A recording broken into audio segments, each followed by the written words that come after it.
You didn't get here on your own, did you? It might be humbling to admit it. Many of us pride ourselves on making our own way in the world.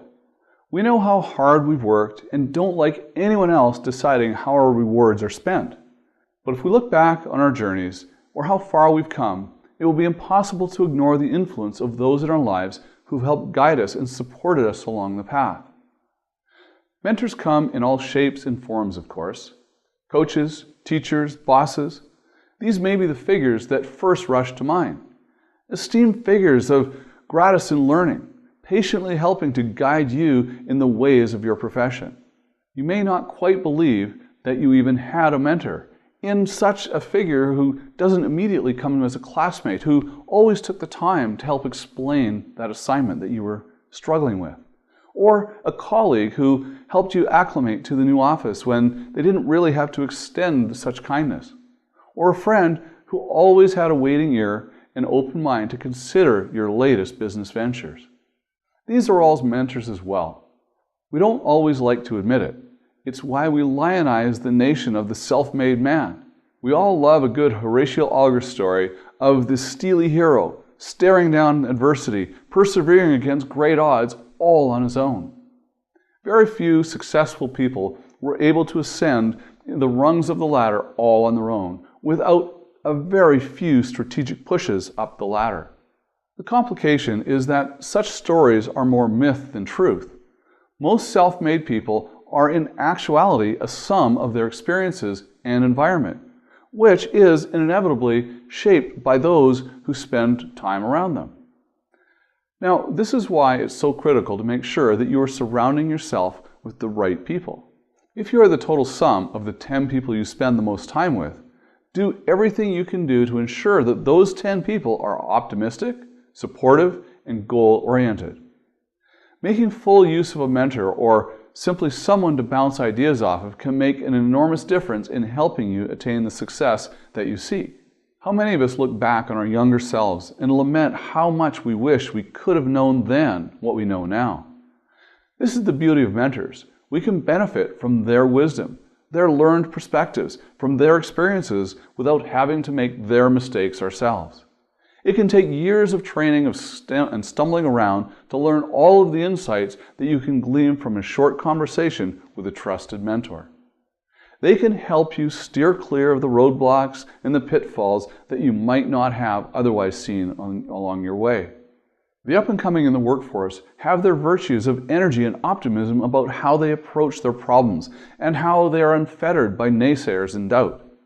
Elders, however, bring greater wisdom and perspective, how to prioritize time most effectively, how to determine what battles are worth waging, and how to balance the pursuing of one's professional goals with building happiness in the present.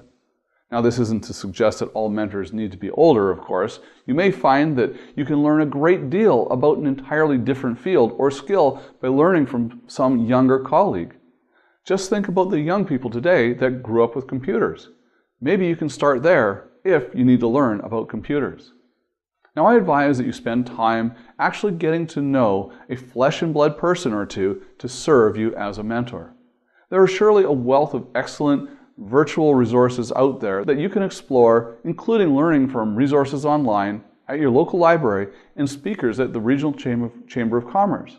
But there's nothing quite like that experience of engaging up front with a mentor in real time who can provide you with a customized and specific feedback and advice based on your particular situation. Now, you may be unsure of what skills and strategies you need to employ in order to perform at the next rung of the ladder that you're climbing. Now, a tested and proven mentor can help you to begin cultivating the talents that you will need long in advance of when that day comes. This person may even be able to help you reduce stress and anxiety in your job by providing you with a listening and understanding ear for the challenges that you face. In short, that time that you carve out of your busy schedule to catch up with a mentor may ultimately prove to be the longer enduring key to your success when you are taking stock in totality of your career later on. If you're unsure on who might be a good mentor, spend some time researching options in your field with an eye toward individuals who have retired or downscaled their business over the last few years. This will help ensure that they have some time and bandwidth to commit to the relationship while still having a good grasp of the current developments and what's hot in your particular field of choice. Now, you can establish a list of a few good potential contacts to diversify your odds of landing a good match. You might even say that the same approach applies from your dating days. Now, when you reach out to them, you can stress a low commitment and painless experience by proposing it take place over lunch or coffee as a way to learn more on the development in their field and learn the area of their expertise. Now, believe it or not, many folks who may seem out of reach would be more than flattered to be approached as a potential mentor. So don't sell yourself short. Pursue someone that you totally want to emulate and feel that you can learn some valuable wisdom from. Now, in order to make the relationship mutually beneficial as possible, it is advised to set up expectations and goals early on. What exactly do you hope to get out of the relationship and learn? How often do you need to meet and feel like the collaboration is productive? And on the flip side, what will your mentor get out of the experience that will allow them to continue to grow as well?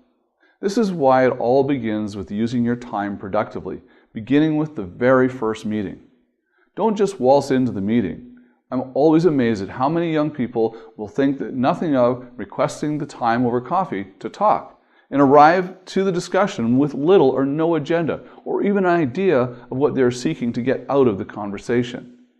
Not preparing is obviously a waste of time for the mentor and rude, but it's just as egregious to be wasting the mentee's own time as well. After all, the rules of compound investing apply to your time at the same time. You need to be investing wisely and heavily early on in order to see the large results for your career down the line. Demonstrate to them early on that you are someone who asks thoughtful questions and has a plan in place to learn from their answers and continue to grow professionally. Setting these goals and expectations in advance will be a welcome sign to the mentor that you respect their time and you're approaching this partnership from a place of thoughtfulness and intent. So think about what types of mentors you have benefited from in your life so far. What types of mentors do you need in the future? Can you be a mentor to someone else? What strategies can help ensure that the mentor-mentee relationship is the most beneficial for both parties? You can also learn more by visiting my website, TonyNewmeyer.com, registering to receive free trainings and articles and more. Also, subscribe to my YouTube channel, follow me on Facebook, and you can also get a copy of The 7-Minute Millionaire and check out my other books at TonyNewmeyer.com/books.